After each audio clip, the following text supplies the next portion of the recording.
Hello, everybody. Welcome to episode number 33 of the Michael Willoughby Show. I'm your host, Michael Willoughby.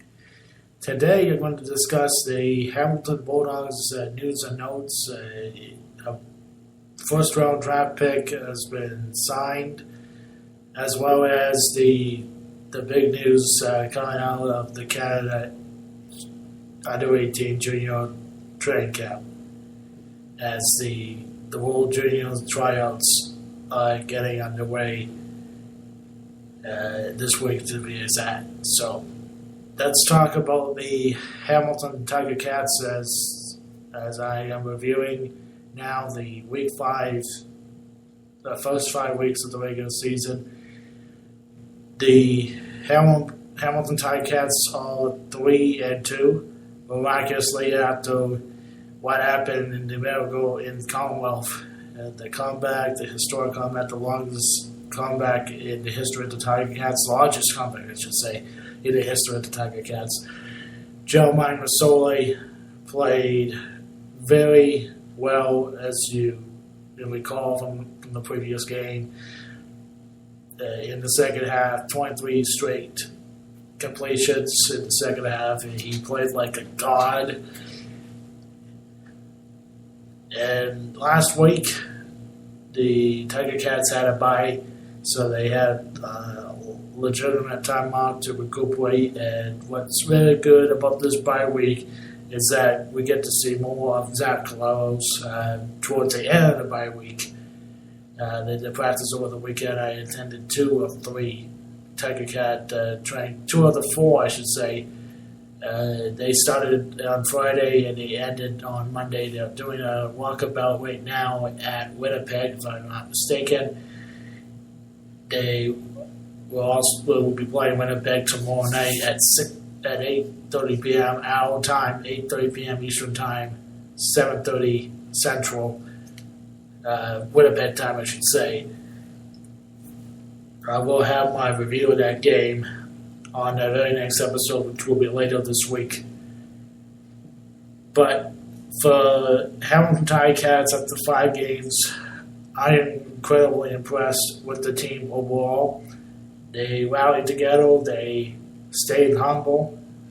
They played, in large part, a good football.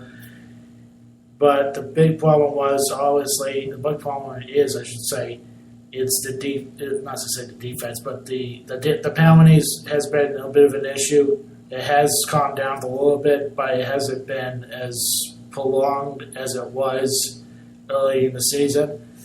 But the offense is the biggest problem, minus the receiving core. The receiving core has done its job. It is unfortunately that we got an inconsistent quarterback who is a starter, albeit the record's 3-2. He did a really good job, like I said, from last game against the Edmonton Eskimos. The Hamilton Ticats, Jeremiah Masoli played really well. But then again, he has stunk up the joint. Out of the 20 quarters, he has only performed 35% good out of the 20 quarters that he has been played as a starter. He had one great game against Toronto, and he played horrendously over the last several games. The game against BC and Winnipeg at home, it was an atrocity of performance. It was an asinine of performance. It was total malarkey on all levels. Jeremiah Masoli didn't play very well, and he didn't play quite well at all in Montreal, albeit there was a little bit of a confidence booster as the Ticats defense and special teams really much dominated Montreal as the game went on. But again, Masoli was a little bit sloppy. And I, of course, mentioned the Edmonton game, the miracle in Commonwealth. For Jeremiah Masoli, I think his time with the Ticats as a starter from a starting standpoint is going to come to an end after the Winnipeg game. He needs to put on a great performance. The defense can continue what they have been doing largely for the first 5 games of the season. They're the number 1 team. I believe they're still in the top 3. They will go into Edmonton, the number 1 overall in pass defense. Mike Riley just picked them apart. Walker and the receiving core of Walker and something in my mind. Oh, God. Freeman, Walker. Nevertheless, the receiving core of Edmonton just torched the secondary of the Hamilton Tiger Cats in the first half. Not so in the second half, of course, but the defense has held their health alone. It's just unfortunate that we had an incompetent defense, albeit it was a bad offensive line as well, that has led to multiple returns to the field, on the field. The more times you have 2 and outs in the offense, the more difficult and more fatigue and frustration to say the defense will become. And this has been too often the case for the Hamilton Tiger Cats so far this season. So that they got to correct that. They got to control the time of possession and literally play virtually mistake-free football. There will be a few penalties here and there, but the bottom line is the Tiger Cats got what they got done for the first 5 games of the season. I've been very impressed with the team and looking forward to tomorrow night's festivities in Winnipeg as the Hamilton Tiger Cats face off against the Winnipeg Blue Bombers in the 3rd game of the road trip. That will be tomorrow, 8:30 p.m. Eastern Time. And so that is my review after the first 5 games of the Tiger Cats season. We'll be playing more to come towards the end of this month as we head for Labor Day. I'll get my mid-season review in the coming weeks ahead, in this podcast in the future date. The Hamilton Bulldogs news. Before I'm going to say anything about the Hamilton Bulldogs, let me just first apologize. I'm not totally up to par at this point, physically wise, because I've been battling an allergy. I was playing Pokemon Go at Gage Park in Hamilton yesterday, and it was quite a treat. It was a good experience. I was very skeptical, but it took a lot of convincing with my friends. From all walks of life, tried to convince me trying to do Pokemon Go, and I finally gave in and played it, and I've been doing pretty good. I haven't played it again today because of course I have to work. So what comes first rather than the game itself. So that's all I have to say about Pokemon Go. But in terms of the allergy, I just felt rushed. My nose was completely rushed once I returned home. I was not really well at one point, but I managed to survive it. Now I have been sneezing a little bit often here and out today. So this could very much affect my speech and that on my performance because of my suspected allergy that I got at Gage Park yesterday. But nevertheless, Hamilton Bulldogs news. Connor Roberts, the 3rd overall draft pick of the 2016 OHL priority selection, has committed to the Hamilton Bulldogs. Therefore, he will attend the training camp and most definitely likely will be part of the roster come opening night, in Mississauga towards the end of September.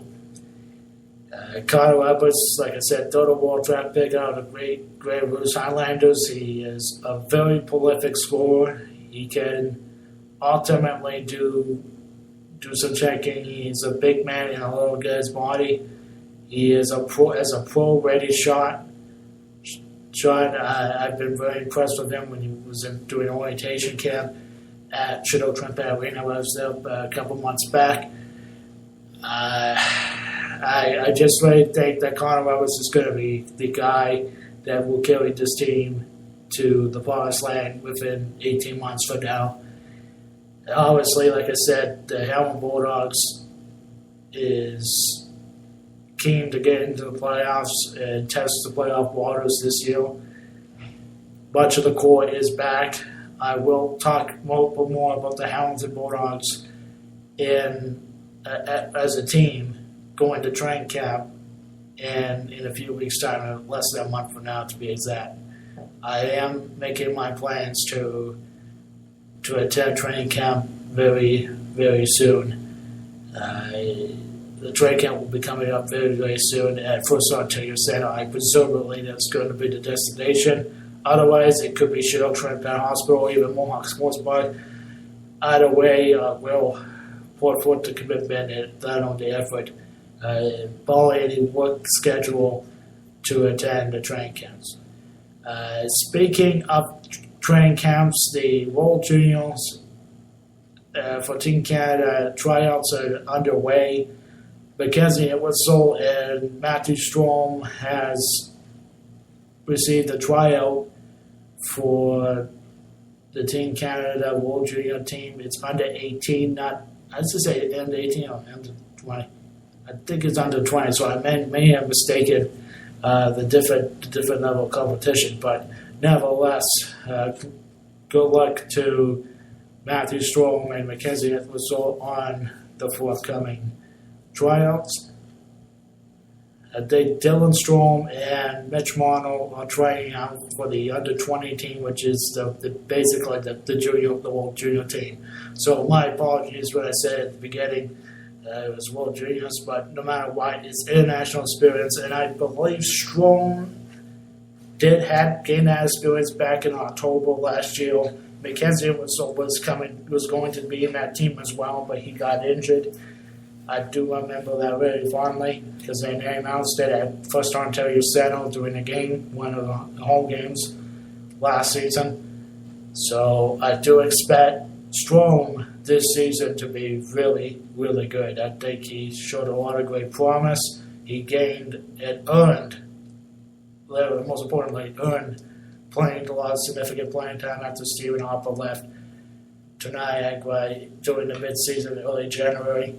He did a great job in the second half and was probably the key core in his line with Petty and Matt Love, Petty, and Strom line, which is going to be the number one line going into training camp at Atlanta this season. Barring injury, of course, and major commitments by Petty in the NHL. So,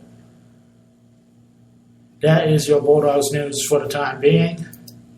Like I said, I will conduct the training camp preview in the coming weeks ahead. I think training camp starts around before Labor Day.